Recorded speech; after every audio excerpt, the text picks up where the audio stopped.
Hey everyone, this is Piyush from B market king. ठीक है। Last video आपने हमारा देखा रहेगा। लास्ट वीडियो में आपको ये पता चलता रहेगा कि जो भी हम लोग यहाँ पे इस चैनल पे बताते हैं ये डिजिटल मार्केटिंग रिलेटेड होने वाला है। इस चैनल पे आपको फाइनेंस रिलेटेड भी चीजें मिलने वाली है। इस चैनल पे आपको और भी बहुत सारे डिफरेंट डिफरेंट वीडियोस मिलने वाले, स्ट्रेटेजीज मिलने वाले, कैंपेन्स मिलने वाले हैं। सो इसीलिए इस चैनल को सब्सक्राइब करके रख देना। ठीक है। सो ये आज का जो वीडियो है हमारा किन के लिए बेनिफिशियल होने वाला है। जो रियल इस्टेट के पर्सन है, मतलब बिल्डर्स, उनके लिए बेनिफिट होने वाला है। जो बिल्डर्स के अंडर आते हैं ब्रोकर्स, उनके लिए बेनिफिट्स होने वाला है। जो ब्रोकर्स के अंडर आते हैं छोटे छोटे छोटे ब्रोकर्स, उनके लिए भी ये बेनिफिट होने वाला है। और जो डिजिटल मार्केटिंग सीख रहे हैं उनके लिए भी बहुत ज्यादा बेनिफिट होने वाला है। जो डिजिटल मार्केटिंग सीख चुके हैं, मतलब किसी एजेंसी में काम कर रहे हैं, तो क्लाइंट का वर्क कैसे किया जा सकता है या क्लाइंट के लिए क्या स्ट्रेटेजीज हम कर सकते हैं इस टाइप के क्लाइंट के लिए। सो ये वीडियो उनके लिए बहुत ज़्यादा बेनिफिशियल है। और ये वीडियो जो लोगों को कुछ नया वीडियोस देखना है ये उनके लिए भी बहुत ज़्यादा बेनिफिशियल होने वाला है। इसलिए चैनल को सब्सक्राइब करके रख देना। ठीक है। सो अभी लास्ट वीडियो में हमको ये चीज़ समझ में आई कि हमने जो स्ट्रेटेजीज प्रोवाइड की थी वो एक टेक्स्ट फॉर्मेट में प्रोवाइड की थी। तो जो हमारे यूजर्स है उनको उस चीज़ में थोड़ा सा इशू हुआ था। हम लोग समझ सकते हैं मतलब क्या इशू होता है, वो चीज़ को थोड़ा सा कंज्यूम करने में, क्योंकि आदत है, हमारा एक ह्यूमन नेचर रहता है ना कि टेक्स्ट फॉर्मेट में हम लोग उस चीज़ को कंज्यूम करने जाते हैं।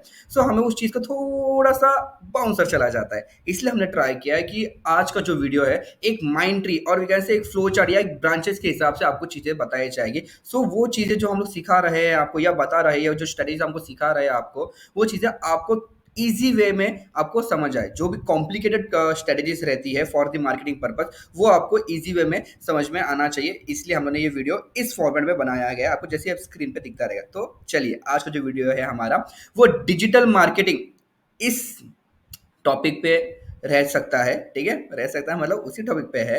मतलब हमारा रियल इस्टेट बिजनेस में डिजिटल मार्केटिंग कैसी करनी चाहिए, क्योंकि बहुत कॉम्प्लिकेट हो जाता है। क्योंकि ये जो बिजनेस है ना, इसकी जो वैल्यू है, मतलब वो जो प्रोडक्ट की जो वैल्यू है वो बहुत ज्यादा है। फिर जो भी अभी बहुत प्रॉब्लम होते हैं, जो भी अदर एजेंसीज रहते हैं उन लोग एड्स रन करते हैं, या बिल्डर्स या ब्रोकर्स भी एड्स रन करना भी सीख चुके हैं यूट्यूब से, आप समझ सकते हो। ठीक है, एड्स रन करना इसका मतलब डिजिटल मार्केटिंग नहीं है। हम लोग हमारे यूजर को कैसे एक्वायर कर रहे हैं, फिर हमारे यूजर का जो डेटा है उसको कैसे हम लोग मैनेज करके स्क्वीज करके उस चीज में प्रॉपर उसको रीटारगेटिंग कैसे कर रहे हैं, वो मैटर करता है। और लॉन्गर पीरियड ऑफ टाइम तक हमारे ही ब्रांड की हैमरिंग होनी चाहिए यूजर पे, वो हम लोग कैसे करते हैं। तो ये वीडियो से हम लोग वो चीजें सीखने वाले हैं। ठीक है, चलो स्क्रीन पे आते हैं। थोड़ा सा ये स्क्रीन छोटा कर देता हूँ। ओके। रियल एस्टेट बिजनेस में आपको ये समझ में आया रहेगा। ठीक है, सबसे इंपॉर्टेंट क्या रहता है रियल एस्टेट बिजनेस में हमें, कि हम लोग एक प्लानिंग कर रहे हैं। कि मानो कि मेरे पास कोई अभी एक बिल्डर आया है, वो मुझे बोल रहा है कि उसके कॉम्प्लेक्स की, बड़े कॉम्प्लेक्स के बहुत सारे बिल्डिंग से उसकी मार्केटिंग होनी चाहिए। सो मुझे एक ऐसा प्लानिंग करना पड़ता है कि मैं उस चीज़ को किस अम्ब्रेला के अंदर रखूँ, मतलब किस नाम के अंदर रखूँ। ठीक है, तो एक्स वाई जेड में मेरा जो डोमेन नेम रहता है, ठीक है, यहाँ पे आपको दिख सकता है डोमेन नेम, वो बहुत ज़्यादा इंपॉर्टेंट रहने वाला है। क्योंकि डोमेन नेम मतलब क्या, एग्जाम्पल हम लोग समझते हैं कि मेरे यहाँ पे एक ऑफलाइन में मेरा एक शॉप है, उस चीज़ को मैं ऑनलाइन लेके जाना चाहता हूँ, बट वो जो मेरा नाम है वो किसी और ने ही रजिस्टर करके रख दिया है। सो बट ऑब्वियसली मुझे उसके लिए हाई पेमेंट करना पड़ेगा, हाई पैसे देने पड़ेंगे। उससे प्रॉब्लम क्या हो जाएगा, मेरा मार्केटिंग के इसमें और मेरा अदर जगह जो पैसा मैं खर्च करने वाला था तो वो कम हो सकता है। तो इसीलिए जब भी आप बिजनेस स्टार्ट करते हो, तभी आपका जो भी कंपनी का नाम या एजेंसी का नाम या जो भी आपका बिल्डिंग का जो भी नाम से, उसको पहले ही अगर आपने रजिस्टर करके रख दिया, तो वो अच्छी चीज रहती है। कि वो एक फॉर्मेट रहता है कि मेरा नाम, मैं उस चीज को ब्रांड बनाना चाहता हूँ उस वाले नाम को, तो इसलिए मुझे मेरा डोमेन रजिस्टर करके रखना पड़ता है। फिर आप बोलोगे कि सर डोमेन हम लोग को कहाँ से मिल सकता है। ऐसे बहुत सारे थर्ड पार्टी वेबसाइट रहती है, जैसे कि गोडैडी होगा, हॉट्स गेटर हुआ, हॉट्स लिंगर हुआ, और भी बहुत सारे थर्ड पार्टी प्लेटफॉर्म है जहां से आप लोग डोमेन खरीद सकते हो। ठीक है, सो काइंडली मैं प्रेफर जो करता हूँ वो रहता है हॉट्स गेटर। ठीक है, हॉट्स गेटर में क्या है, कैसे बताइए, almost all the platforms are same, prices में थोड़ा सा डिफरेंट रहता है, बट हॉट्स गेटर में आपको सपोर्ट सिस्टम, ठीक है, वो कंपेयर टू दी अदर्स अच्छा मिल रहा है, दैट्स द रीजन मैं प्रेफर करता हूँ हॉटस्टार को, ठीक है। तो होस्टिंग, अभी होस्टिंग क्या है कि मैं बोला ना कि मैं अगर मेरा शॉप ओपन कर रहा हूँ, तो जो मेरा शॉप है एक जगह पे है, उस रेंट पे मैंने खरीदा है, तो सेम लाइक दैट अगर मेरे बिजनेस को मुझे इंटरनेट पे लेके जाना है, तो मुझे इंटरनेट पे एक स्पेस लेना पड़ता है, उसको हम लोग क्या बोल सकते हैं, होस्टिंग बोल सकते हैं, और वी कैन से सर्वर ले रहा हो उसको हम लोग बोल सकते हैं। तो उसके डिफरेंट डिफरेंट चार्जेस रहते हैं, कि डोमेन का अलग चार्जेस रहेगा, होस्टिंग का अलग चार्जेस रहेगा, उस चार्जेस के हिसाब से उसका मैं साइकिल कैसे रख रहा हूँ, मंथली साइकिल रख रहा हूँ पेमेंट का, ठीक है। होस्टिंग और डोमेन का मैं जो साइकिल रख रहा हूँ, वो मंथली का रख रहा हूँ, ईयरली का रख रहा हूँ, या डिपेंड अपॉन माई कि मुझे कैसा रखना है, मेरे प्लानिंग के हिसाब से वो मुझे कैसा रखना है, वो वैसा हम लोग रख सकते हैं। मैं आपको एक चीज सजेस्ट करूंगा, ठीक है, जिस भी प्लेटफॉर्म से आप डोमेन ले रहे हो, उसी प्लेटफॉर्म से अगर आप होस्टिंग लोगे, सो वो होस्टिंग और डोमेन का इंटीग्रेशन करने में आपको आसानी होगी, और वो थोड़ा सोको सिस्टम आपको अच्छे से हेल्प कर देगा। क्योंकि देखो मार्केट में और वी कैन से इंटरनेट में कभी कभी बहुत ज़्यादा इश्यूज होते हैं, ठीक है, वायरस अटैक, मालवेयर अटैक हो सकता है आपके सर्वर पे। सो वो टाइम पे आपका डोमेन अलग वाले वेबसाइट पे है, और वैसे अलग वाले पार्टी से आपने प्लेटफॉर्म से खरीदा है, होस्टिंग आपने अलग वाले पार्टी से खरीदा है। सो वो चीज़ का आपको फिर दोनों सपोर्ट सिस्टम से अलग अलग बातें करना पड़ेगा, और उस चीज़ का इशू सॉल्व करना पड़ेगा। इसलिए मैं आपको रिकमेंड करता हूँ कि डोमेन और होस्टिंग एक ही जगह से लोगे, मतलब हॉस्ट गेटर से लोगे, सो आपको बहुत ज़्यादा बेनिफिट हो जाएगा, ठीक है। चलो, तो ये चीज़ हमारी होगी, हमने रजिस्टर करके रख दिया हमारा नाम का। तो अभी मेरा वर्क का फ्लो कैसा हो सकता है, ठीक है। मैंने क्या बोला, अभी ये जो चीज़ है, रियल एस्टेट का जो चीज़ है, 1 BHK flat, 2 BHK flat, villa plot, anything, ठीक है, इसकी जो वैल्यू है ये 10 lakhs उसके ऊपर रहती है। सो जब भी यूजर, मतलब हम जैसे एंड कस्टमर, अगर उस चीज का एडवर्टाइजमेंट देखते हैं कहीं पे भी, ठीक है, उसका एडवर्टाइज हम लोग देखते हैं, तो उसका इसका मतलब ये है कि एडवर्टाइजमेंट देख लिया और मैंने झट से उस चीज को खरीद लिया, बिल्कुल भी नहीं। मैंने एडवर्टाइजमेंट देखूंगा, उस चीज को अगर मुझे अच्छा लग रहा है, मेरे वीकेंड से बजट में बैठ रहा है, तो मैं पहले 10 जन से पूछूंगा उसके बारे में, इंक्वायरी करूंगा। इंक्वायरी करने के बाद में मैं उसका जो भी सेल्स पर्सन है उससे बात करूंगा, फिर जाके मैं उस चीज में मैं वहां पे फील्ड विजिट करूंगा, ठीक है। इस चीज में लॉन्ग एक प्रोसीजर रहता है। देखो यहाँ पे पैसा बहुत है, रियल एस्टेट केस में पैसा बहुत है, बट उस चीज में यूजर को एक्वायर करना, ठीक, वो बहुत ज्यादा टफ है, बहुत ज्यादा मार्केटिंग में आपको स्पेंड करना पड़ता है। ये बात एक समझनी चाहिए बिल्डर्स को भी, और ब्रोकर्स को भी, और डिजिटल मार्केटिंग के जो भी एजेंसीज के लिए काम कर रहे हैं उनको भी ये समझना पड़ेगा। अभी मैं गूगल माई बिजनेस क्या रहता है कि मेरे बिजनेस को मैं मैप पे लेके जा रहा हूँ, गूगल मैप पे लेके जा रहा हूँ, सो दैट कि यूजर ने अगर मेरे बारे में सर्च कर रहा है, तो उसको मुझे मेरा डायरेक्शन मिलना चाहिए। उसके साथ में मेरे बिजनेस के साथ कितने लोग इंटरेक्ट हो चुके हैं, मेरे बिजनेस के बारे में थोड़ा फार एक इंफॉर्मेशन मिलना चाहिए, उसको रिव्यूज मिलने चाहिए, सो दैट अभी ये चीज क्यों रहती है, ठीक है। जनरली आप भी आपने सोचा रहेगा कि मैं जब भी एड्स रन करता हूँ, और वी कैन से जब भी मैं एड्स देखता हूँ, सॉरी फॉर दैट, जब भी मैं एज एंड यूजर, मैं जब भी एड्स देखता हूँ, सो मैं एड्स देखने के बाद मुझे अगर वो चीज खरीदनी है, तो सबसे पहला उस पर मुझे ट्रस्ट फैक्टर बिल्डअप होना चाहिए। और ट्रस्ट फैक्टर कैसे आता है, मुझे एक 1% या 2% का मैं पहले उसका गूगल पे चेक करूंगा कि ये रियल में है कि नहीं बिजनेस, फिर ये कब से बिजनेस है, इसके रिव्यूज कैसे है, फिर फेसबुक पे जाऊंगा, इंस्टाग्राम पे जाऊंगा, अदर अदर या इसके वेबसाइट पे जाऊंगा, चेक करूंगा, फिर जाके मेरा ट्रस्ट फैक्टर बिल्डअप होता है। उसके बाद में ही मैं खरीदना है या नहीं खरीदना है, फिर मैं सोचता हूँ। फिर आप ही सोचना, रियल एस्टेट का अगर आपने एक फ्लैट बेच दिया, ठीक है, 2 BH का फ्लैट बेच दिया, उस पर आपको कमीशन मिलते हैं। उस चीज को अभी लगता है वो चीज बेचना इजी है, बट एक्चुअल में वो बेचना इतना भी इजी नहीं है, क्योंकि मार्केट में आप जैसा मार्केटिंग कर रहे हो, आप जैसा डिजिटल मार्केटिंग कर रहे हो, वैसे बहुत जन कर रहे हैं। एट द एंड जिसका भी हैमरिंग मार्केटिंग एकदम प्रॉपर रहेगा, जिसका भी एग्जीक्यूशन प्रॉपर रहेगा, जिस भी एजेंसी का, जिस भी मार्केटर का, डिजिटल मार्केटर का एग्जीक्यूशन प्रॉपर रहेगा, उसी का ही चीज यूजर को याद रहेगा, और यूजर वो चीज भी खरीदना है, वो उसी ब्रांड के बारे में सोचेगा, ठीक है। तो इसलिए गूगल माई बिजनेस मेरा इंपॉर्टेंट रहता है, क्योंकि वहाँ पे कस्टमर रिव्यूज रहते हैं, मेरा कंपनी का एड्रेस या सेल्स ऑफिस का एड्रेस रहता है, मेरा फोन नंबर रहता है, या मेरे फोटोज रहते हैं, for building the trust factor, मेरे यूजर के लिए ट्रस्ट फैक्टर रहता है, ठीक है। फिर अभी मेरा गूगल माई बिजनेस पे मेरा यूजर यहाँ पे क्लिक, गूगल माई बिजनेस पे वहाँ पे एक वेबसाइट का सेक्शन रहता है, उस पर क्लिक करके मेरे वेबसाइट पे भी चला जाता है। मेरे यूजर को मैं कैसे घुमा रहा हूँ मेरे वेबसाइट के अंदर, वो चीज़ हमें समझ में आ रही है। अभी वेबसाइट पे आता है, ठीक है। वेबसाइट पे समझते हैं कि वेबसाइट में दो चीज में बना सकता हूँ। अगर मेरे पास अच्छा खासा कोडर है, तो मैं कोडिंग में वेबसाइट बना सकता हूँ। अगर मेरे पास कोडिंग नहीं है, मतलब कोडर नहीं है मेरे पास, सो देन ऑल्सो मैं वर्डप्रेस में भी वेबसाइट बना सकता हूँ। वर्डप्रेस में भी वेबसाइट बना सकता हूँ। तो वर्डप्रेस क्या है? वर्डप्रेस एक ऐसा प्लेटफॉर्म है जहां पे आपको कोडिंग नहीं भी आती रहेगी ना, देन ऑल्सो आप लोग ड्रैग एंड ड्रॉप करके पूरा एक वेबसाइट बना सकते हो। तो उसके भी पेमेंट्स अलग रहते हैं, बट ऑब्वियसली हर चीज कोई फ्री में तो प्रोवाइड करने वाला है तो नहीं, ठीक है। ये समझते हैं। अभी वर्डप्रेस पे इशू क्या होता है, हम लोग एक समझते हैं बात। वर्डप्रेस पे ना प्लगइन्स रहते हैं। अगर मुझे वेबसाइट क्रिएट करनी है और उसमें बहुत सारे फंक्शनलिटीज डालनी है, तो वहां पे प्लगइन्स रहते हैं। तो बट प्लगइन्स, हर एक प्लगइन्स का पैसा रहता है। फिर जितना भी प्लगइन्स रहेगा उतना मेरा वेबसाइट हैवी होता जाएगा। जैसे कि एक बात समझ लो, ठीक है, वर्डप्रेस पे कोडिंग, जैसे कि मैं एक यूजर हूँ और डिजिटल मार्केटर हूँ जिसको कोडिंग नहीं आता, बट देन ऑल्सो मुझे ना किसी भी मेरे क्लाइंट के लिए एक वेबसाइट बनानी है। सो वेबसाइट बनाने के लिए मैं क्या करूंगा, मैं वर्डप्रेस पे जाऊंगा, उसका डोमेन होस्टिंग लूंगा, वहां पे इंटीग्रेट करूंगा, मेरे डोमेन होस्टिंग को इंटीग्रेट करूंगा पहले, फिर मेरे उस दोनों चीजों को मैं वर्डप्रेस के साथ इंटीग्रेट करके रख दूंगा। मतलब वो एक ही फ्लो में चल रहा है, इंटीग्रेशन का पार्ट एक ब्रिज जैसा बन गया उनके बीच में, ठीक है। मतलब जब भी कोई भी डोमेन नेम हिट करेगा तो मेरा वर्डप्रेस का वो वाला साइड ओपन होना चाहिए, वैसा मैं इंटीग्रेशन का पार्ट करके रख दूंगा। सिंपल एंड शॉर्ट है, ठीक है। सो अभी वर्डप्रेस पे इशू क्या होता है पता है क्या? आप लोग ना एक थीम बाय करते हो, जैसे कि एग्जांपल मैं रियल एस्टेट का बिजनेस मार्केटिंग कर रहा, तो उसके रिलेटेड मैं एक थीम लूंगा। वो थीम का मुझे थोड़ा सा अच्छा प्रीमियम थीम चाहिए रहेगा मुझे, तो मुझे पेमेंट करना पड़ेगा। उस थीम के अंदर मुझे बहुत सारे फंक्शनलिटीज चाहिए, मतलब कोई यूजर क्लिक कर रहा है व्हाट्सएप के आइकन पे, वो डायरेक्टली जाना चाहिए कहाँ पे, मेरे इनबॉक्स में आना चाहिए, उसको डायरेक्टली ऑटोमेटिक मैसेज जाना चाहिए, या पेमेंट में गेटवे रहेगा। तो वो चीज के हिसाब से मुझे प्लगइन डाउनलोड करने। अभी प्लगइन्स मतलब क्या रहता है? एक ऑलरेडी जनरेटेड कोड रहता है, ठीक है। फिर थीम का मेरे अलग सा एक कोड रहेगा, उसमें मुझे कोडिंग नहीं करनी है, वो ऑलरेडी वो सब चीजें प्रेजेंट रहती है, मुझे सिर्फ ड्रैग और ड्रॉप करना रहता है और एक दूसरे का कनेक्ट करना है। फिर वो ऑलरेडी प्लगइन का कोड है मेरा, फिर वेब थीम का कोड है, फिर इन दोनों को कनेक्ट करने के लिए मेरा एक अलग से कोड बन जाता है। मतलब इतना सारा कोडिंग होता है सिर्फ एक फंक्शनलिटी के लिए। तो उससे क्या हो जाता है, बहुत सारे फंक्शनलिटीज आप डाल देते हो, तो उससे क्या हो जाता है कि वेबसाइट आपकी हैवी हो जाती है। अभी आप बोलेंगे वेबसाइट हैवी होना मतलब क्या?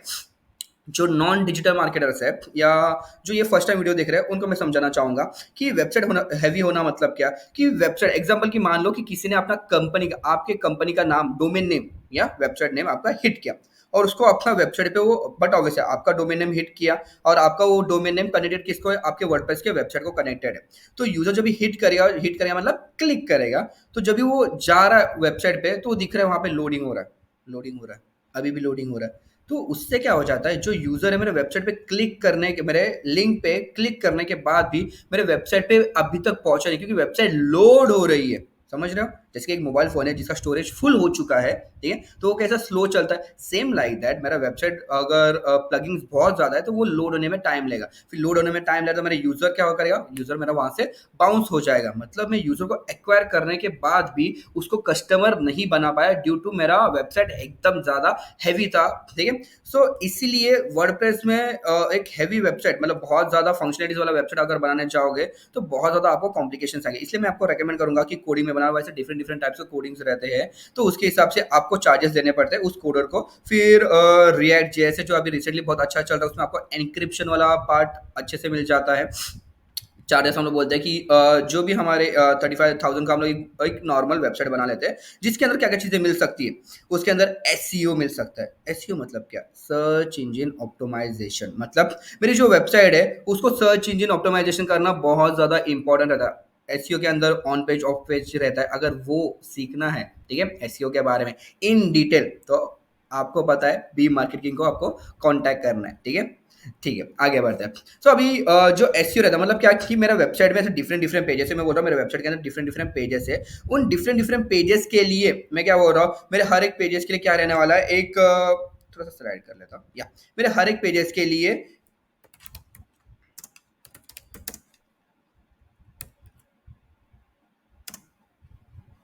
हर एक पेजेस के लिए मेरे 3 से 4 कीवर्ड में टारगेट कर रहा हूँ, ठीक है।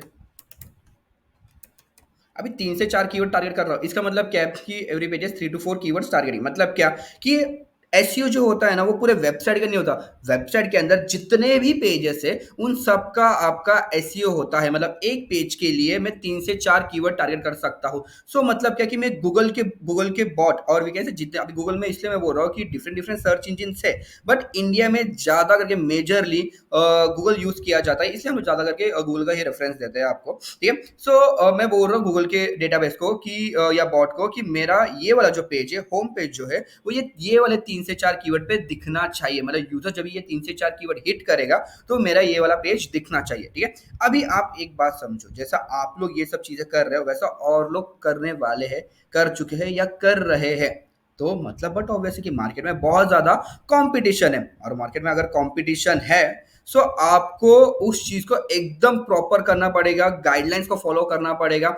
जितने भी उसके क्या बोल हम बोल सकते हैं गाइडलाइंस है उसको प्रॉपर्ली फॉलो करना पड़ेगा। और उसके साथ में यूजर को कन्विंसिंग वाले टेक्स्ट, मतलब जिसको हम बोलते हैं Meta title, Meta description, Meta URL, वो सब चीजें रहती है, कन्विंस करके यूजर उस पर क्लिक करता है। जैसे आप भी एक सोचो ना, जब भी आपको चीजें कुछ खरीदनी रहती है आप कहाँ पे जाते हो, आप गूगल पे जाते हो, आप कीवर्ड हिट करते हो, आपको बहुत सारे रिजल्ट दिखते हैं। उस रिजल्ट में से आपको जो अच्छा लगता है उस पर आप क्लिक करते हो और उसके वाले वेबसाइट पे जाते हो। वो बाद में का फॉर्मेट है कि वेबसाइट अच्छी लग रही है या ओपन नहीं हो रही है, वो बाद में का फॉर्मेट है, बट इतना तो आप करते हो। ठीक है। बट आप ये बात समझो, जो यूजर रहता है उसकी मेंटेलिटी क्या रहती है, यूजर की मेंटेलिटी ये रहती है कि यूजर स्टार्टिंग के 3 रिजल्ट्स के नीचे जाता ही नहीं है। इसलिए हमारा फोकस क्या रहेगा कि हम लोग हमारे वेबसाइट के हर एक पेजेस को हम लोग कहां पे लेके जाएंगे, हम लोग टॉप रैंक पे लेके जाएंगे, जितने भी वो कीवर्ड पे टारगेटिंग है उतना, क्योंकि उतना ही यूजर की मेंटेलिटी है। और ये चीज क्या है, ये हमारी ये ऑर्गेनिक चीज है। अभी ऑर्गेनिक हम लोग पेड ऐड के बारे में भी बात करने वाले हैं।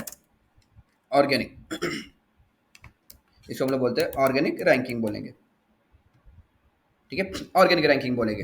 फिर अभी ये चीज क्यों ऑर्गेनिक इंपॉर्टेंट है, क्योंकि अगर आपका ऑर्गेनिक रैंकिंग बढ़ रहा है, प्रॉपरली एकदम मेंटेन रह रहा है फर्स्ट सेकंड थर्ड पोजीशन पर, और वहां से आपको अच्छे से यूजर आ रहा है, तो उससे आपको क्या हो जाएगा बेनिफिट कि आपको एडवर्टाइजमेंट में, मतलब एड्स में, स्पॉन्सर्स एड्स में आपको कम पैसे खर्च करने पड़ेंगे। सिंपल सा लॉजिक। ठीक है। ये चीज समझ गए। एनालिटिक्स क्या रहता है, हम लोग एक समझते हैं। एनालिटिक्स मतलब क्या कि मेरे वेबसाइट पे यूजर को मैं कैसे एक्वायर कर रहा हूं। अभी बट ऑब्वियस है ना, मैं एक्चुअल में लोगों को ऐसा लगता है कि जो डिजिटल मार्केटिंग है ना वो एड्स रन करना, क्रिएटिव्स बनाना, कुछ वीडियोस बनाना, ये डिजिटल मार्केटिंग है। यस, वो एक पार्ट है डिजिटल मार्केटिंग का, बट एक्चुअल डिजिटल मार्केटिंग मतलब क्या है कि यूजर को हम लोग कैसे एक्वायर कर रहे हैं, उसका डेटा हम लोग कैसे स्क्वीज कर रहे हैं, फिर बाद में उसके जो डेटा हमें मिल रहा है उस चीज पे हम लोग ऑप्टिमाइजेशन करके, मतलब उस डेटा को हम लोग समझ के उसी यूजर को एक पर्सनलाइज एड कैसे भेज रहे हैं। उससे क्या हो जाएगा, यूजर के एक्वायर होने के, कस्टमर बनने के चांसेस 100% बढ़ जाते हैं। फिर समझ लेना ये काइंड ऑफ चीजें रहती है। ठीक है। एनालिटिक्स मतलब वही मैं बोला गूगल एनालिटिक्स रहता है, वैसा हम लोग को हमारे गूगल एनालिटिक्स को वेबसाइट के साथ कनेक्ट करना पड़ेगा कि हमें देखना पड़ता है ना कि मेरा वेबसाइट कहाँ पे रैंकिंग कर रहा है, और वीकेंड से मेरा वेबसाइट पे कहाँ से यूजर आ रहा है, यूजर का एज क्या है, जेंडर क्या है, यूजर का सिटी क्या है, यूजर का मोबाइल फोन क्या है, इतना सब हमें यहाँ पे इंफॉर्मेशन मिल जाता है। उसके साथ में हमारे वेबसाइट को हम लोग सर्च कंसोल के साथ भी कनेक्ट करके रख देंगे। सर्च कंसोल मतलब क्या, गूगल का ही एक ये फ्रीली टूल है, या वीकेंड से एप्लीकेशन हम बोल सकते हैं। उससे क्या हो जाएगा कि मेरे वेबसाइट का सर्च इंजन के साथ क्या इंटरेक्शन चल रहा है उसका मुझे इंफॉर्मेशन मिलेगा। और मुझे अगर एडवांस ट्रैकिंग करनी है, मतलब मेरे वेबसाइट पे आके कोई वहां पे एक फोन नंबर है, उस पे कौन कितनी बार क्लिक कर रहा है, जैसे ये कभी चीजें अभी एडवांस ट्रैकिंग क्यों सेट करनी चाहिए, होता है ये सब चीजें। जैसे एग्जांपल कि मेरे पास अगर कोई क्लाइंट है, ठीक है, क्लाइंट को मैंने एक लीड जनरेशन का या कॉलिंग वाला एड रन करके दिया है, मतलब बोल रहा कि कोई यूजर को उसको वेबसाइट पे आ रहा है और कॉलिंग कर रहा है, कॉलिंग के बटन वहां पे रहता है, ठीक है, उस पर क्लिक कर रहा है और क्लाइंट को कॉल आना चाहिए, ऐसा मैंने एक ऐड बनाया। मैं मेरे यहाँ पे क्लाइंट मुझे बोल रहा है कि उसको ना पूरे दिन में एक भी कॉल नहीं आया। ठीक है। फिर मैं उसको बोल रहा हूँ कि ये नंबर पे ड्यू टू टैग मैनेजर मैंने सेट करके रखा, ये नंबर पे 10 बार क्लिक हुआ था, एटलीस्ट आपको 5 बार कॉल आना ही चाहिए था।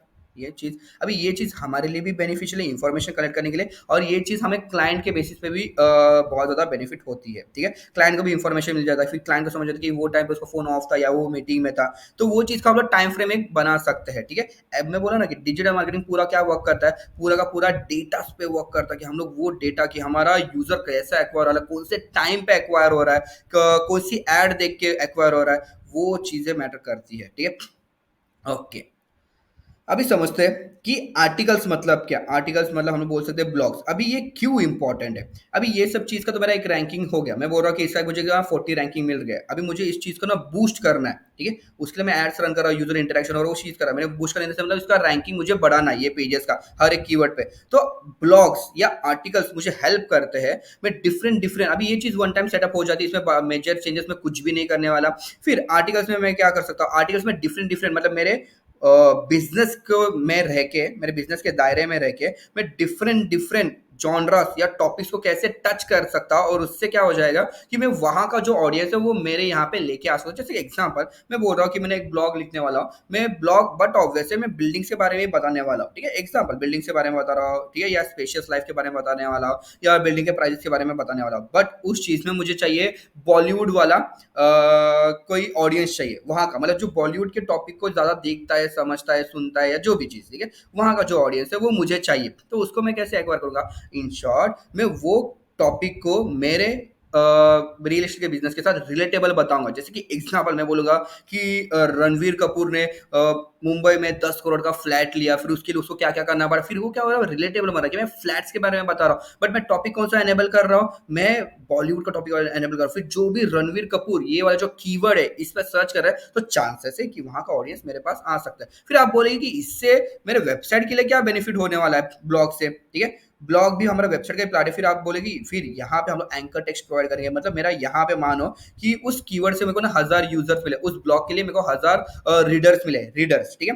फिर 1000 में से वहां पे मैं एंकर टेक्स्ट प्रोवाइड करूंगा, 1000 में से 500 जन मेरे चांसेस है क्लिक करेंगे, और 200 जन मेरे उस वाले पेज का जो भी मैंने एंकर टेक्स्ट प्रोवाइड किया रहेगा उस वहां पे जाने के चांसेस है। फिर यहाँ पे क्या हो रहा है कि यहाँ पे ऑलरेडी इसके रिलेटेड जो कीवर्ड्स पे उससे यूजर आ रहा है, और यहाँ का जो भी यूजर जो है मैं यहाँ पे भेज रहा हूँ, तो उससे चांसेस क्या है कि इसका जो रैंकिंग है वो बढ़ सकता है।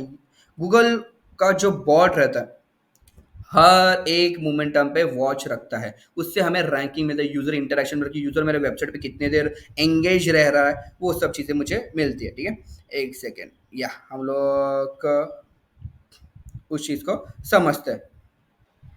फिर जो भी हम लोगों ने ब्लॉग लिखा है उसके लिए हम लोग डिफरेंट डिफरेंट टाइप्स के बैकलिंक सबमिशन हम लोग करेंगे। अभी बैकलिंक सबमिशन मतलब क्या है इन डिटेल में मैं इतना चीज में नहीं चाहूंगा क्योंकि बहुत सारा चीज अभी बतानी बाकी है हमें। बैकलिंक सबमिशन हमें हेल्प करता है, जैसे इमेज सबमिशन हुआ वो हेल्प करते हैं हमारे रैंक पुशअप करने में, हम हेल्प करते हैं। फिर हमारा जो क्लाइंट है उसको मंथली का हम लोग रिपोर्ट प्रोवाइड करेंगे, बट ऑब्वियस है कि मेरे वेबसाइट के साथ, मेरे क्लाइंट के वेबसाइट के साथ क्या इंटरेक्शन चल रहा है, ठीक है, उसको मुझे क्लाइंट को बताना पड़ेगा एकदम सिंपल फॉर्मेट में, ठीक है। रिपोर्टिंग हम लोग गूगल लुकर स्टूडियो पे बना सकते हैं। लुकर स्टूडियो बहुत ज़्यादा हेल्प है, अगर वो सीखना है तो आपको पता है कहाँ पे आपको क्लासेस करने हैं। हम लोग इन बी मार्केटिंग आपको ऑनलाइन ऑफलाइन क्लासेस प्रोवाइड किए जाएंगे, उसमें आपको बहुत सारी चीज़ें सीखने मिल सकती है। अगर डिटेल्स चाहिए सो कमेंट सेक्शन में बस आपका नाम मेंशन कर देना, या बोलना कि डिटेल्स चाहिए, आपको डिटेल्स मिल जाएंगे। ओके अभी हम लोग समझते हैं कि मैंने बोला कि सिर्फ एक ही बहुत जन को ये मिथ है कि हम लोग अगर डिजिटल मार्केटिंग कर रहे हैं तो सिर्फ और सिर्फ डिजिटल मार्केटिंग ही करेंगे, नहीं, जहाँ पे जो चीज़ की ज़रूरत है वो चीज़ भी हमें करनी चाहिए। मैं बोल रहा हूँ कि ट्रेडिशनल मार्केटिंग भी इंपॉर्टेंट होता है। फिर उसके लिए हम लोग क्या बनाएंगे, हम लोग बैनर्स बनाएंगे। बैनर्स कैसे रहेंगे, बैनर्स हमारे क्रिएटिव्स रहने चाहिए कि ज़्यादा अभी बहुत जन के हम लोग बैनर्स देखते हैं दिन में, ठीक है, बहुत जन के जब भी हम लोग ट्रैवल करते हैं या कहीं से जाते हैं तो बहुत जन के बैनर्स देखते हैं, तो उसमें क्या हो जाता है, उसमें ये होता है कि बहुत सारा कंटेंट भरा भरा रहता है, बहुत सारे इमेजेस भरे रहते हैं। मैं क्या बोल रहा हूँ, जितना टेक्स्ट कम रहेगा, जितना वन लाइनर रहेगा, उतना वो यूजर को पढ़ता है यूजर, और उतना उसको हैमरिंग होता है उस चीज के बारे में, और जितना अट्रैक्टिव हुक्स ये सब यूज करोगे तो उतना वो बेटर हो जाता है। फिर हम लोग पैम्पलेट्स बना सकते हैं, फ्लायर्स बना सकते हैं, ब्रांड अवेयरनेस के लिए टाई अप, ठीक है, स्कूल के साथ स्पोर्ट्स टीम के हम लोग स्पॉन्सर्स प्रोवाइड करते हैं फॉर रिलेशनशिप, यस, हो सकता है।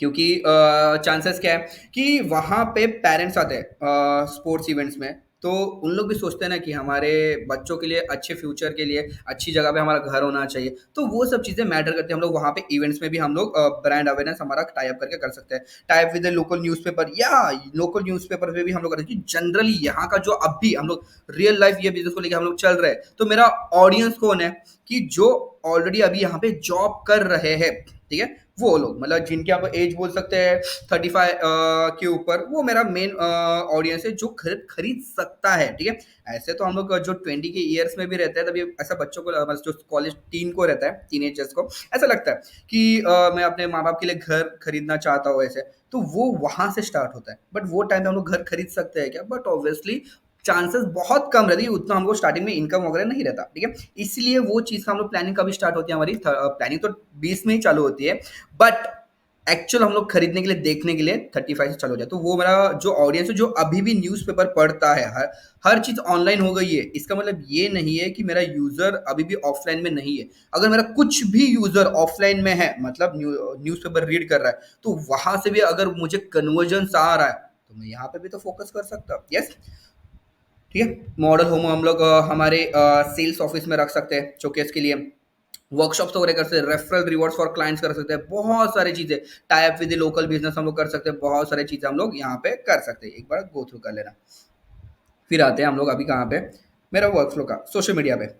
अभी ये जो चीज़ है, अभी अब मैं इतना सब चीज़ें बता रहा हूँ, वो एक एक करके, मतलब पहले हम डोमेन करेंगे ऐसे नहीं, आपका वो चीज़ अभी मैं जो बता रहा हूँ ना, वो आप लोग एक साथ कर सकते हैं। अभी जैसे कि एग्जांपल, वेबसाइट बनने के लिए टाइम लगता है, तो मैं उतना टाइम तक रुक के रहूंगा क्या मेरा बिजनेस? नहीं, बट ऑब्वियसली नहीं, मैं एक लैंडिंग पेज क्रिएट कर दूंगा और उस पे डायरेक्टली मेरा सोशल मीडिया का जो एड्स है, या मेरा या वी कैन से गूगल के जो एड्स है, वो रन करना स्टार्ट कर दूंगा। मतलब मुझे एटलीस्ट कॉलिंग्स या डेटा लीड्स मिले, मुझे जितना मुझे लीड्स मिला, प्योर लीड्स मिलेगा, उतना मैं कॉलिंग में मेरे सेल्स टीम को बिठा के उस वाले यूजर पे बार बार बार हैमरिंग कर सकता हूँ। उसके साथ में मेरा ब्लॉग राइटिंग सब चलता रहेगा, ठीक है। जब तक मेरा वेबसाइट एक प्रॉपरली क्रिएट नहीं होता, तब तक उसके साथ में मेरा ट्रेडिशनल मार्केटिंग भी चलता रहेगा। वो सब इंपॉर्टेंट चलता रहना चाहिए, बहुत ज्यादा इंपॉर्टेंट रहता है, ठीक है। सोशल मीडिया का हम लोग समझते हैं कि मैं सोशल मीडिया में क्या करने वाला हूँ। सोशल मीडिया में मैं फेसबुक पे एनेबल करूंगा खुद को, इंस्टाग्राम पे एनेबल करूंगा, लिंक्डइन पे एनेबल करूंगा, व्हाट्सएप मार्केटिंग भी करूंगा। हम लोग ये चीज को अभी देखते हैं कैसा,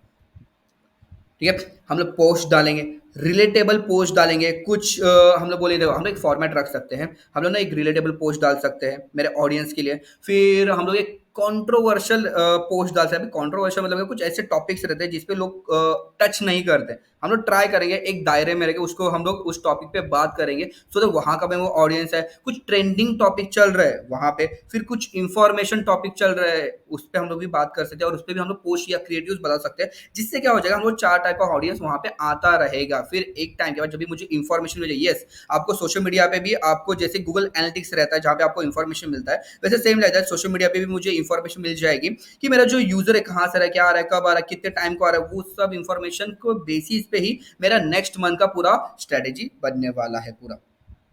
फिर मेरा पोस्ट क्या रहेगा, before and after, offers and new policies क्या है, शेयर्स, ये सब मेरा पोस्ट क्या, क्रोसल, मेरे क्रोसल्स भी रह सकते हैं, creating a poll for followers that dream home, और ऐसा ये ऑडियंस है, glimpse behind the scenes of flats, ये सब चीज़ें मेरा रील्स कैसे रह सकती है, ठीक है। जैसे ये अभी बहुत ज़्यादा ट्रेंडिंग में चल रहा है, आपको भी रील के रिलेटेड एक रील है जो आपको भी पता रहे, जैसे कि नहीं क्या, घर खरीदना है, चलो आओ दिखा देता हूँ। तो सेम लाइक दैट, ये एक उसने ट्रेंड बना दिया, उस वाले पर्सन ने, उस वाले क्रिएटर ने, वो एक साइट या उस वाले ब्रोकर ने वो वाला एक ट्रेंड बना दिया। वैसा आप भी कर सकते हो यूजर को एक्वायर करने। सेम मेरे ऑर्गेनिक चीजें मेरा फेसबुक, इंस्टाग्राम, लिंक्डइन पे भी जाएगी, ठीक है। आप बोलेंगे कि लिंक्डइन पे मार्केटिंग करना इंपॉर्टेंट है क्या? देखो लिंक्डइन पे ना आपको बहुत ज्यादा प्योर ऑडियंस मिलेगा, बट वहां का जो ऑडियंस को एक्वायर करना डिफिकल्ट है compare to the Instagram and Facebook, ठीक है। व्हाट्सएप समझते हैं हम लोग। व्हाट्सएप में दो चीज़ें कर सकता हूँ मैं, ऑर्गेनिक मतलब मेरा एक ग्रुप बना सकता हूँ, कम्युनिटी बना सकता हूँ, मेरे नंबर जितने इंक्रीज हो जाएंगे। देखो आप लोग सोचोगे कि मैंने किसी भी थर्ड पार्टी पर्सन से या इंस्टाग्राम से या टेलीग्राम से मैंने बहुत सारा कॉन्टैक्ट्स या लीड्स खरीद लिए, फिर उनको मैं कॉलिंग करूँगा या नंबर से उनको मैसेज करूँगा। प्रॉब्लम क्या होता है पता है क्या? व्हाट्सएप आपके उस वाले बिजनेस अकाउंट को बैन कर देगा, इसलिए वो चीज़ें नहीं होनी चाहिए। आप क्या करोगे, आप प्रॉपरली यूजर खुद आपको मैसेज करे वैसे एडवर्टाइजमेंट आप क्रिएट करोगे। फिर यूजर अगर खुद मैसेज कर रहा है तो आपका वो वाला बिजनेस अकाउंट बैन नहीं होगा। फिर आपको एक बहुत ज्यादा डेटा मिलेगा। मैं बोला ना, सोशल मीडिया से मेरे को डेटा मिल रहा है, या इससे मेरे कॉलिंग्स आ रही है, या मेरे वेबसाइट पे मुझे मैंने वहां पे एक फॉर्म बना के रखा है, वहां से मुझे डेटा मिल रहा है। उस डेटा के बेसिस पे जो नंबर्स मिल रहे हैं मैं वो सब नंबर्स कहाँ पे ऐड करूंगा, एआई सेंसी पे ऐड करूंगा। एआई सेंसी एक थर्ड पार्टी प्लेटफॉर्म है जो मेटा के अंडर काम करता है, हम लोग बोल सकते हैं, जो लीगल है, ठीक है। वो आपको हेल्प करेगा बल्क मैसेज में, ऑटोमेटेड बल्क मैसेज में, और कैसे ग्रीन टिक वाले जो व्हाट्सएप पे रहते हैं मैसेज आते हैं, जिस पे आप क्लिक करो आपको मेन्यूज मिलते हैं, उस पर आपको डायरेक्टली वहां पे से यूजर आपका कन्वर्ट हो सकता है, पूरा एक प्रॉपर आप वहां पे व्हाट्सएप के कन्वर्जेशन के अंदर ही, चैट बॉक्स के अंदर ही आप लोग यूजर को कन्वर्ट कर सकते हैं। वैसा एआई सेंसी को आपको सेटअप करके रखना पड़ेगा, ठीक है। अभी स्टार्टिंग में एआई सेंसी का अगर कनेक्ट कर रहे हो, आपको कुछ नॉर्म्स रहते हैं, ठीक है, उनके क्राइटेरिया रहते हैं, वो आपको फुलफिल करने पड़ते हैं। फिर स्टार्टिंग में तभी जाके वो अलाउ करता है, आप सिर्फ 200 लोगों को भेज सकते हो। फिर आपको लेवल अप होता है 700, फिर आपका लेवल अप होता है आपका 1000, फिर वैसा वो लेवल अप होते जाता है। उसके हिसाब से आपके बेसिस पे आपका स्कोर क्या है, मतलब आप पे कोई किसी ने बैन किया, आपको किसी ने रिपोर्ट किया क्या, या आप कुछ अच्छा मैसेज नहीं भेज रहे, या अच्छा मार्केटिंग नहीं कर रहे हो, तो उसके बेसिस पे आपको वॉच किया जाता है और उसके बेसिस पे आपको रेट किया जाता है। और यस, इसका भी पर मंथ, एक सेकेंड, या पर मंथ चार्जेस है। मैं बोला ना कि कोई भी कोई चीज प्रोवाइड कर रहा है आपको, सो वो फ्री में तो नहीं प्रोवाइड करा, ज्यादा से ज्यादा फ्री में 12 दिन या 1 महीना आपको प्रोवाइड करेगा, उसके ऊपर आपको फ्री में बिल्कुल भी प्रोवाइड नहीं करेगा, ठीक है। फिर हम लोग आते हैं यूट्यूब पे। अभी यूट्यूब क्यों इंपॉर्टेंट है, समझो ये बात। ओके, बहुत कंटिन्यूसली मैं बात कर रहा हूँ, ठीक है, 2 सेकंड दो मेरे को। या यूट्यूब, अभी यूट्यूब क्यों इंपॉर्टेंट है मंथली के वीडियोस जाने का, क्योंकि मैं बोल रहा हूँ कि यूजर कहीं से भी आ रहा है, जहां पे भी प्लेटफॉर्म से, उस प्लेटफॉर्म पे मुझे खुद को एनेबल करना, और यूजर कहीं से भी आ रहा है, अगर उस यूजर को मैं एक्वायर कर रहा हूँ, प्रॉपरली नर्चर कर रहा हूँ। अभी ये जो यूट्यूब का जो सिनेरियो है, ये मेरा एक लॉन्ग टर्म का विजन है। स्टार्टिंग में यूट्यूब से मुझे ज्यादा रेस्पॉन्स नहीं आएगा, लीड्स नहीं आएंगे, बट अगर आपके वीडियोस अच्छे हैं, ठीक है, अप टू द पॉइंट से, ठीक है, जैसे मैं बोल रहा हूँ कि मंथली का मैं एक वीडियो डाल रहा हूँ, जैसे होम लोन गाइडेंस पे, लोन के गाइडेंस पे प्रॉपर ये करा, क्योंकि बहुत जन को नहीं पता कि लोन कैसा करना चाहिए। ये मेरा टॉपिक्स में बता रहा हूँ यहाँ पे, या डेकोरेशन के बारे में, या कुछ अदर टॉपिक्स के बारे में। सो उससे क्या हो जाएगा, यूजर वहां पे इंफॉर्मेशन के लिए आ रहा है, और उसको बट ऑब्वियस है कि उसको मैं इंफॉर्मेशन प्रोवाइड कर रहा हूँ। फिर एक टाइम के बाद में मेरा ऑडियंस वहां पे अच्छा खासा 10K 100K जो भी हम लोग बोल सकते हैं, ठीक है, तो मेरा ऑडियंस जमा हो जाएगा वहां पे, कलेक्ट हो जाएगा। फिर उसी ऑडियंस को मैं स्पेसिफिक एक रीटारगेटिंग का एडवर्टाइजमेंट दिखा सकता हूँ। मतलब कैसा, गूगल से, या ठीक है, मेरे गूगल और मेरे यूट्यूब को, गूगल एडवर्ड को मैं यूट्यूब से कनेक्ट कर दूंगा। फिर मैं बोलूंगा कि इस वाले वीडियो को जिसने भी देखा है इतने 50% टाइम तक, ठीक है, उन्हीं को मेरा ये वाला एक ऑडियंस दिखना चाहिए। उसको हम लोग क्या बोलते हैं, उसको हम लोग बोलते हैं रीमार्केटिंग और रीटारगेटिंग बोलते हैं, ठीक है। तो यूट्यूब पे भी आपको एनेबल होना बहुत ज्यादा इंपॉर्टेंट रहता है। फिर उसके साथ में मैं वीडियो के शॉर्ट्स डालूंगा, design in shorts, home tour shorts, ठीक है। 50-50 देखो, टाइम फ्रेम बहुत ज्यादा इंपॉर्टेंट है, और उसमें कंसिस्टेंसी रखना बहुत ज्यादा इंपॉर्टेंट रहता है। ये सब चीजें करना, देखो अभी इतना ही चीज अभी बोल रहा हूं मैं, ठीक है, इतना चीजें बोलने के लिए टाइम लग रहा है, बट ये चीजें एग्जीक्यूट करना प्रॉपर वे में, टाइम टू टाइम एग्जीक्यूट करना, और एक दूसरे का सिंक्रोनाइज एग्जीक्यूट करना, और ज्यादा टाइम बढ़ जाता है। तो इसलिए आपको अगर लग रहा है कि आप यूट्यूब पे जाके सीखोगे डिजिटल मार्केटिंग, यस आप सीख लोगे, बट उस चीज को प्रॉपर वे में करना, और यूजर को एक्वायर करना, मार्केटिंग करना, हर चीज के एकदम एग्जीक्यूशन का पार्ट राइट करना, आपको एजेंसी की जरूरत लगती ही है। तो यस, जो भी बिल्डर्स या ब्रोकर्स अगर मेरा वीडियो देख रहे हैं, आप लोग हमें कनेक्ट कर सकते हो। यस, हमारी agency digital marketing services provide करते हो, वो भी 360, साथ में उसके साथ में क्रिएटिव वेबसाइट, हर चीज, website development, graphic designing, video editing, video creation, content creation, वो सब आपको प्रोवाइड कर सकती है, ठीक है। थोड़ा सा मार्केटिंग हो गया मेरा भी, हम लोग आगे बढ़ते हैं। यस, हम लोग आते हैं अभी यहाँ पे थोड़ा सा टॉप ऑफ द फनल पे।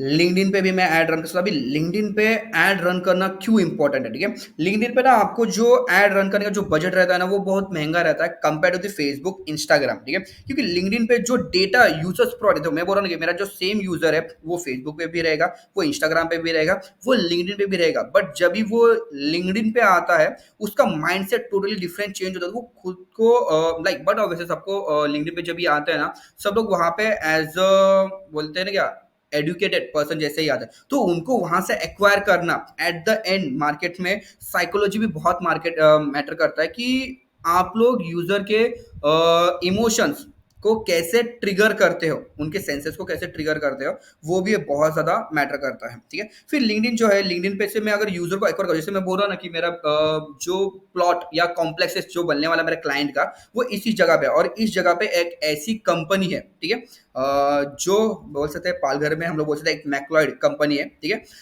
सो और भी कैसे निर्लॉन एक कंपनी है, ठीक है। सो वहां पे जो आने वाला एम्प्लॉय का जो है, एम्प्लॉय है, तो उनके जो भी क्राइटेरिया है और से उनका जो क्वालिफिकेशन है, उसके बेसिस पे भी मैं उनको वहां पे टारगेटिंग कर सकता हूँ। कहाँ पे? लिंक्डइन पे। तो वहां का जो यूजर है मैं वहां से एक्वायर कर सकता हूँ, प्योर यूजर मुझे मिल सकता है। मुझे लीड जनरेशन के लिए लिंक्डइन बहुत ज्यादा हेल्प हो सकता है, ठीक है। सो लिंक्डइन पे हम लोग बजट रख सकते हैं 2000 का, डेली के कस्टमर के रिव्यूज वगैरह लीड जनरेशन के लिए हम लोग कर सकते हैं, ठीक है। वही मैं बोला कि ब्लॉग लिंकिंग हमारा जो रहता है कि एआई टेक्नोलॉजीज पे भी मैं AI technology flats with super, अभी बहुत जन क्या कर रहा है कि वीआर, ठीक है, जो ऐसा एक ये रहता है वीआर, एक गैजेट रहता है, वो पहन के घर पे ही बैठे बैठे यूजर को प्लॉट का मतलब साइड का व्यू दिखा रहे हैं, ठीक है। वो भी सब मार्केटिंग में चल रहा है, ये सब चीजें चलती रहे। मैं बोला ना, मार्केटिंग में ऐसा कौन सा भी बुलेट प्रूफ फंडा या स्ट्रेटेजी नहीं है कि ये इस्तेमाल कर लो और आपका मार्केटिंग प्रॉपर हो जाएगा और आपको कन्वर्जन, आपको बिजनेस आएगा, आपके क्लाइंट को बिजनेस आएगा,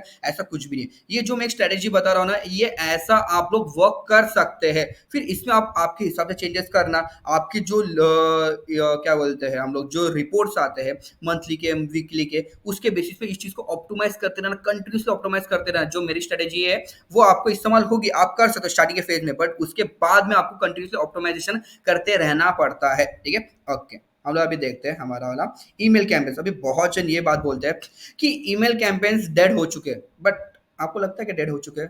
मेरे को नहीं लगता, क्योंकि आपको रोज एचडीएफसी बैंक का, स्विगी जोमेटो का ईमेल्स आते रहेंगे जनरली, ये चीज, ठीक है। और उनके जो आपने ईमेल कैंपेन्स देखे रहेंगे, उनका जो सब्जेक्ट रहता है, जब भी आप नोटिफिकेशन में देखते हो, आप मजबूर हो जाते हो उस पर क्लिक करो, क्योंकि उन लोगों ने वो ईमेल का जो बैरियर है ना, जो इतना पर्सनलाइज बना दिया है ना, कि यूजर को ये हो जाता है कि यार इसने तो ऐसा लग रहा है कि ये मेरे से बैठे बैठे मेरा दोस्त ही मेरे से बात कर रहा है या मेरे को मैसेज कर रहा है, मैं देखता हूँ उसने आगे क्या लिखा है। तो इतना पर्सनलाइजेशन बनाया रहता है उसने। जैसे हम लोग ईमेल्स अभी, बट ऑब्वियसली कि ईमेल कैंपेन्स अगर मुझे करना है, सो उसके लिए मुझे सबसे पहला रॉ मटेरियल क्या लगेगा? मुझे यूजर का ईमेल्स लगेगा। तो यूजर का ईमेल्स में कहाँ से कलेक्ट कर सकता हूँ? उसका मैं इवेंट्स से कलेक्ट कर सकता हूँ, सेमिनार्स, वेबिनार्स, फीडबैक फॉर्म से कलेक्ट कर सकता हूँ, कि कोई क्लाइंट रजिस्ट्रेशन करने आ रहा है, उसका मैं वहां से कर सकता हूँ। कोई प्रॉपर्टी का इंक्वायरी फॉर्म भर रहा है मेरे वेबसाइट पे आके, या ऑफलाइन, या मतलब यस ऑफलाइन मेरे सेल्स ऑफिस में आके भर रहा है मेरे क्लाइंट के, वहां पे से मैं कलेक्ट कर सकता हूँ। कोई वेबसाइट के लिए साइन अप कर रहा है, उसका वहां से मैं ईमेल कलेक्ट कर सकता हूँ, ठीक है। जैसे कि कैसे वेलकम ईमेल्स, उसको जा सकता है, WhatsApp with interactive images and template जा सकते हैं, उसको न्यूज़लेटर के लिए, मतलब न्यूज़लेटर के लिए जा सकते हैं, या ग्लिम्स अबाउट प्लान्स, ये मेरे ईमेल्स के टाइप से, मतलब साइन अप कर रहा है तो उसको कौन सा ईमेल जाना चाहिए। ऑफर्स अबाउट टाई अप, मतलब उसके टॉपिक्स के बारे में बता रहा हूँ कि उसको मेरा यूजर ने अगर मुझे साइन अप किया, तो यूजर को मेरा कौन से टॉपिक पे हम लोग ईमेल्स भेज सकते हैं। प्रॉपर्टी बाइंग गाइडेंस, ये सब हमारे यहाँ पे टॉपिक्स है। फिर कोई प्रॉपर्टी बाइंग के सेमिनार में आ रहा है, तो उसका वहां से हम लोग ईमेल कलेक्ट कर सकते हैं, ईमेल, फोन नंबर। मैं बोला कि at the end digital marketing it's all about the data and how you manage that data and how you we can say squeeze and mature that data for and continuously hammering that user, ठीक है। सो ऐसा रहता है ये digital marketing. ये सब ad set करना कोई बड़ी बात नहीं, मैं फ्रैंकली आपसे बात कर रहा हूँ, ठीक है। एड सेट करना कोई बड़ी बात नहीं है। आप गूगल के या फेसबुक के सपोर्ट सिस्टम से बात करोगे, उन लोग खुद आपको एडवर्टाइजमेंट सेट कर देंगे, बट एट देन वो प्लानिंग, वो स्ट्रेटेजी, वो कैंपेन्स, बड़े बड़े कैंपेन, हर चीज एक दूसरे के साथ कैसे सिंक्रोनाइज में चल रही है, वो चीज मैटर करती है। फिर उस चीज के साथ में यूजर को आप कैसे हर चीज एग्जीक्यूट करके दे रहे हो, ठीक है, मतलब थाली में कैसे सजा के दे रहे हो वो चीज को, ठीक है। प्लानिंग ही सब कुछ भी नहीं रहती, उस चीज को हम लोग एग्जीक्यूट कैसे कर रहे हैं, उसका डिजाइनिंग कैसे, उसका इंटरेक्शन कैसे यूजर के साथ, वो बहुत ज्यादा मैटर करता है हमारा। फिर प्रॉपर्टी मैनेज, यूट्यूब के डिस्क्रिप्शन से मैंने बोला ना कि यूट्यूब का मैंने वीडियो रखा है, किसी को मेरे इंफॉर्मेशन चाहिए तो वहाँ पे डिस्क्रिप्शन में हम लोग गूगल का फॉर्म का एक लिंक डाल सकते हैं, या वेबसाइट के उसका लिंक डाल सकते हैं, कि यूजर वहाँ पे लिंक भरेगा, अपना डेटा भरेगा और हमें उसका डेटा मिल जाएगा। उसके हिसाब से हम लोग उस पर्सन को ईमेल कैंपेन इस टाइप के रन करके दिखा सकते हैं। साथ में गूगल एड से हम लोग लीड जनरेशन के लिए गूगल के search campaign, display campaign, YouTube campaign हम लोग रन करके यूजर का डेटा कलेक्ट कर सकते हैं। मैं बोला कि डेटा जितना कलेक्ट करोगे उतना आपके लिए बेनिफिशियल होगा, और उतना आप लोग यूजर को ईमेल कैंपेन्स या स्पेशलाइजेशन एड्स, रीटारगेटिंग, कॉलिंग पे भिड़ा सकते हो, टीम को फिर कॉलिंग पे भी बिठा रहे हो, तो ये देखो अब इसमें फ़र्क क्या है? बहुत सारे ब्रोकर्स से जब भी मैं मीटिंग करता हूँ ना, मुझे एक बात समझ में आती है कि उन लोग सबसे स्टार्टिंग में पहला चीज़ क्या करते हैं, उन लोग ना डेटा खरीदते हैं। वो डेटा जो खरीदते हैं, उस मान लो कि उसने 1000 डेटा खरीद लिया, 1000 में से 500 डेटा ही चलता है, फिर 500 जो रहता है वो उसमें से 300 मैं क्या बोलता हूँ हमारे लायक नहीं रहता, ठीक है। फिर 200 जो रहता है वो दूर दूर का रहता है या जो भी रहता है, ठीक है। उसमें से मुझे मैं कॉलिंग करने बैठा था, उतना मेरा टाइम वेस्ट होता है। तो इसलिए एडवर्टाइजमेंट करके, ऑनलाइन एड्स करके या ऑनलाइन सेमिनार या ईमेल कैंपेन्स करके आपको प्योर डेटा मिलता है। फिर प्योर डेटा को ही अगर आप पिचिंग करोगे कंटिन्यूअसली उनके हिसाब से, ठीक है। वो इवेंट के लिए आए थे तो इवेंट में उसको कौन से टॉपिक पे बात की, कौन से टॉपिक पे उसने कौन सा टॉपिक उसने सुना था, ठीक है, इवेंट में आके उसी टॉपिक के रिलेटेड अगर उसको हम लोगों ने ईमेल कैंपेन भेज दिया या फेसबुक का क्रिएटिव भेज दिया या इंस्टाग्राम का क्रिएटिव भेज दिया या एड्स दिखा दिए, तो यूजर के कन्वर्ट होने के चांसेस कस्टमर में बहुत ज्यादा बढ़ जाएंगे। देखो ये एक ना फनल रहता है, ठीक है, ठीक है। Top of the funnel, middle of the funnel और बॉटम ऑफ द फनल, ठीक है। यूजर को पहला मैं अवेयर कर रहा हूँ मेरे बारे में, फिर यूजर के इसमें मैं क्या कर रहा हूँ, इंटरेस्ट जगा रहा हूँ, उसमें उसमें डिजायर जगा रहा हूँ, ठीक है। डिजायर कि उसको चाहिए, वो खरीदना चाहिए, ठीक है। फिर यूजर को इसमें एट द एंड में एक्शन कर रहा हूँ, फिर जाके मैं एक्शन क्या कर रहा हूँ उसमें कि हम लोग ऐसे ऐसे पर्सन से हम लोग ये वाला 1 BHK 2 BHK बेच रहे हैं, आपको खरीदना है हमारे पास आओ। तो ये पूरा एक फनल जैसा क्रिएट हो जाता है। अभी लोग क्या करते हैं, लोग directly bottom of the funnel से चालू करते हैं, हम लोग यहाँ पे हमारा फ्लैट है, आपको खरीदना है, ये वाला प्राइस है, हमसे कॉन्टेक्ट करो। यूजर क्यों कनेक्ट होगा उससे, यूजर आपको कॉल क्यों करेगा, सिंपल सा है, यूजर को हमको ट्रेन करना पड़ता है, ठीक है। हम लोग अब बिग बैंग स्ट्रेटेजी पे थोड़ा देर के बाद आते हैं। हम लोग पहले समझते हैं हमारा गूगल एड्स, कि हम लोग सर्च कैंपेन हम रन कर सकते हैं। सर्च कैंपेन हम लोग अगर रन कर रहे हैं, ठीक है, जैसे यहाँ पे सर्च कैंपेन मैंने रन किया, एक लीड जनरेशन का 1 मंथ के लिए पूरा एड्स मैंने रन किया, दिख रहा है मैंने फनल कैसे बनाया, ठीक है। शोकेस मैंने क्या किया, मैंने एक अफोर्डेबल होम्स का मैंने बजट रखा 30,000 रुपए। यस, आपको खर्चा करना पड़ेगा एडवर्टाइजमेंट में। अगर आपको 30 लाख का एक फ्लैट बेचना है तो एटलीस्ट वो 30 लाख के पीछे आपको वी कैन से 20,000 to 30,000 खर्चा करना ही पड़ेगा, ठीक है। तो आप बोले कि मैं 500 रुपए का एड रन करूंगा, देखो ये चीजें ना वो फेसबुक, वो जो भी प्लेटफॉर्म है फेसबुक इंस्टाग्राम गूगल, वो भी वो चीज को समझते हैं। बट वैसे वो भी इतने शाणे हैं ना, उनको भी पैसा कमाना रहता है, उन लोग भी उन लोग देखते हैं इस प्रोडक्ट की वैल्यू, क्योंकि आप जब भी एड्स पब्लिश करते हो तो पहला वो रिव्यू को जाता है, तभी वो रिव्यू के टाइम में देखते हैं कि किस टाइप की एड है, उसका कंटेंट क्या है, इसको हम लोग रन करना चाहिए कि नहीं। तो उन लोग उसी चीज टाइम पे उन लोग समझ लेते हैं कि ये जो प्रोडक्ट है इसका वैल्यू बहुत ज्यादा है, तो हम लोग के जो यूजर्स है और जो एडवर्टाइजर्स है उनसे ज्यादा पैसा खर्चा करवाना पड़ेगा ही, मतलब पड़ेगा। क्योंकि आप ही सोचो ना, 500 रुपए में मैं अगर एड रन कर रहा हूँ दिन का और मुझे दूसरे दिन ही लीड्स आ गए, तो जो सिस्टम है उनको भी थोड़ा पैसा थोड़ी आएगा, उन लोग भी शान है, ठीक है। ये बात समझ के चलो, ठीक है। एक टिप्स बता रहा हूँ, जितना भी मेरा एक्सपीरियंस है उसके हिसाब से बता रहा हूँ, ठीक है। ओके, फिर मैं लग्जरियस होम का वही एड रन करूंगा, उसका डेली का बजट 2,000 रुपए रखूंगा। टारगेटेड ऑडियंस मेरा कौन रहेगा, टारगेटेड ऑडियंस समझना बहुत ज्यादा इंपॉर्टेंट है, ठीक है। हम लोग बेच किसको भी सकते हैं, प्रोडक्ट कुछ भी बेच सकते हैं, बट जिसको बेच रहे हैं, ठीक है, प्रोडक्ट हम लोग कुछ भी बेच सकते हैं, बट जिसको बेच रहे हैं वो हमसे ही क्यों खरीदेगा, वो एक बार चीज समझ गई तो आप कुछ भी बेच सकते हो, ठीक है। फिर लैंडिंग पेज में, मेरा लैंडिंग पेज पे यूजर को लेके जाऊँ, कंप्लीट प्रोसीजर हो वहाँ पे होगा। फिर यूजर का वही चीज, फिर यहाँ से मैं बोला ना कि गूगल एड्स रन करें और लीड जनरेशन की एड रन करने के बाद उसको जो डेटा मिलेगा, मैं डेटा यहाँ पे भी इस्तेमाल करूंगा आगे के प्रोसीजर के लिए, और गूगल एड्स में भी यहाँ पे प्रोसीजर करके, मतलब कहाँ से मैंने बोला यहाँ पे ईमेल कैंपेन मैं बोला ना, हर चीज एक दूसरे के साथ इंटरकनेक्टेड रहेगी, इंटीग्रेटेड रहेगी, ठीक है, सिंक्रोनाइज रहेगी। तो आपका जो प्लानिंग है, वो रिजल्ट जो है, जो आपको रिजल्ट 2-2 साल के बाद आ रहा था, वो रिजल्ट आपको वीकेंड से 7 मंथ्स में आना चालू हो जाएगा। ओके, क्लाइंट से डेटा हम लोगों ने कलेक्ट कर लिया। उसके बाद में मैं ना डिस्प्ले कैंपेन रन कर रहा हूँ, डिस्प्ले कैंपेन में फिर ओनली सर्च कैंपेन ऑडियंस। फिर अभी मैं क्या हो रहा हूँ, डिस्प्ले कैंपेन में इसलिए रन कर रहा हूँ सो दैट कि यहाँ का जो ऑडियंस मुझे मिला है उसी उन्हीं लोगों को जो सर्च कैंपेन देखे हैं और लैंडिंग पेज पे आए हैं, यहाँ पे लैंडिंग पेज पे आए, उन्हीं लोगों को मुझे रीटारगेटिंग कर रहा है, मतलब कौन सा, उन्हीं लोगों को मुझे क्या करना है, डिस्प्ले कैंपेन्स दिखाना है 20 दिन के लिए। वैसा भी मैं दिखा सकता हूँ, ये मेरा प्लानिंग बता रहा हूँ मैं। फिर ऑफर्स क्या रहेंगे कि यहाँ पे, अभी यहाँ पे ऑफर, कि मैं बोल रहा हूँ ये फनल है, पहले अवेयरनेस दिया, फिर अवेयरनेस के बाद में उनको इंटरेस्ट जगा रहा हूँ। इंटरेस्ट कहाँ से जगा रहा हूँ, डिस्प्ले कैंपेन से जगा रहा हूँ मैं उसमें। डिजायर कि भाई तू खरीदना चाहिए, फिर खरीदेगा किससे, तू एक्शन, फिर वो हमसे ही खरीदेगा। वो चीज का हम लोग को उसको पूरा एक जर्नी पे लेके जाना चाहिए हमारे यूजर को। फिर ऑफर्स है, टीवी हम लोग दे रहे हैं, फ्रिज दे रहे हैं, स्कूटी दे रहे हैं, गोल्ड कॉइन दे रहे हैं, यस, यूजर को खींचने के लिए। वी कैन से यूजर इसलिए मैं बोल रहा हूँ कि यूजर जाके जब भी हमारी चीज खरीदता है तभी जाके वो हमारा कस्टमर बनता है। फिर मैंने बोला कि गूगल वीडियो ऐड रन करो ब्रांड अवेयरनेस के लिए 20 डेज के लिए, उसका बजट रहेगा वीकेंड से डेली का 5,000, ठीक है, बहुत ज्यादा इंपॉर्टेंट है, ठीक है। वीडियो एक अच्छी खासी हम लोग एक 30 सेकंड की 40 सेकंड की हम लोग ऐड बना सकते हैं। फिर उसको हम लोग शोकेस करेंगे नियर लोकेशन, हमारे बीच के रिलेटेड। आपका एग्जाम्पल बता रहा हूँ यहाँ पे कि जो जो ब्रांड है, मतलब जो फ्लैट है वो बीच के नज़दीक है, आप लोग खरीदना चाहिए, तो वैसा वाइब प्रोवाइड करेंगे, ठीक है, यूजर के दिमाग पे हैमरिंग करने के लिए। फिर उसके साथ में हम लोग सोशल मीडिया के ऐड रन कर सकते हैं। फिर गोल क्या रहेगा मेरा, गोल्स, ठीक है, एक सेकेंड,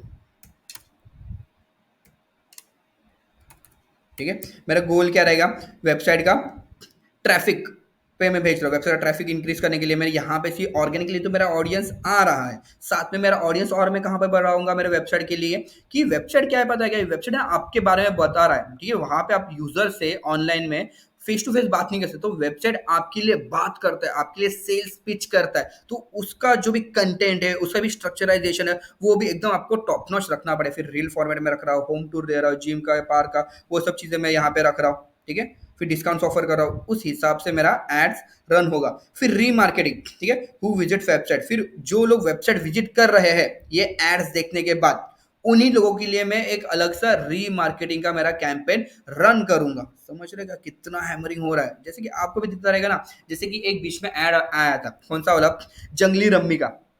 उस पे क्या हो रहा था, उस पे आपने उसको एक बार ऐप डाउनलोड भी नहीं किया, बस एक ही बार उसका ऐड देखा रहेगा ना, तो सब प्लेटफॉर्म पे, एसएमएस पे भी आपको उसका एडवर्टाइजमेंट दिख रहा था। बट अभी उससे रीमार्केटिंग से प्रॉब्लम क्या हुआ, वो इतना कंटिन्यूसली यूजर को दिखता रहा जंगली रम्मी का एडवर्टाइजमेंट, उससे यूजर ने क्या फ्रस्ट्रेट हो गया। इसलिए आपको समझना पड़ता है, आपके स्ट्रेटेजी में आपको रखना पड़ता है कि एक यूजर को मेरा एडवर्टाइजमेंट किस जगह पे कितनी बार दिखनी चाहिए, ठीक है। क्योंकि यूजर मेरा इरिटेट हो गया तो चांसेस है वो मुझे रिपोर्ट या ब्लॉक भी तो कर सकता है, तो मुझे हमें यूजर को इरिटेट नहीं करना है, हमारे जो भी एडवर्टाइजमेंट देख रहे हैं उनको इरिटेट नहीं करना, ठीक है।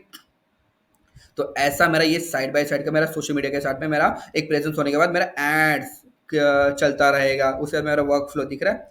फिर मेरा यहाँ पे सोशल मीडिया से भी मैं जो ईमेल्स कलेक्ट कर रहा हूँ, वो मेरा ईमेल्स यहाँ पे मैं एडवर्टाइजमेंट के लिए रन कर सकता हूँ, ईमेल कैंपेन्स के लिए। ईमेल कैंपेन्स अगर आपको करना है तो मेल चिम एक अफोर्डेबल प्लेटफॉर्म है, वहां पे जगह आप ऐड कर सकते हो। अभी एक हमारा लास्ट जो टॉपिक है, ठीक है, उसके बारे में बात करते हैं, बिग बैंग स्ट्रेटेजी, ठीक है।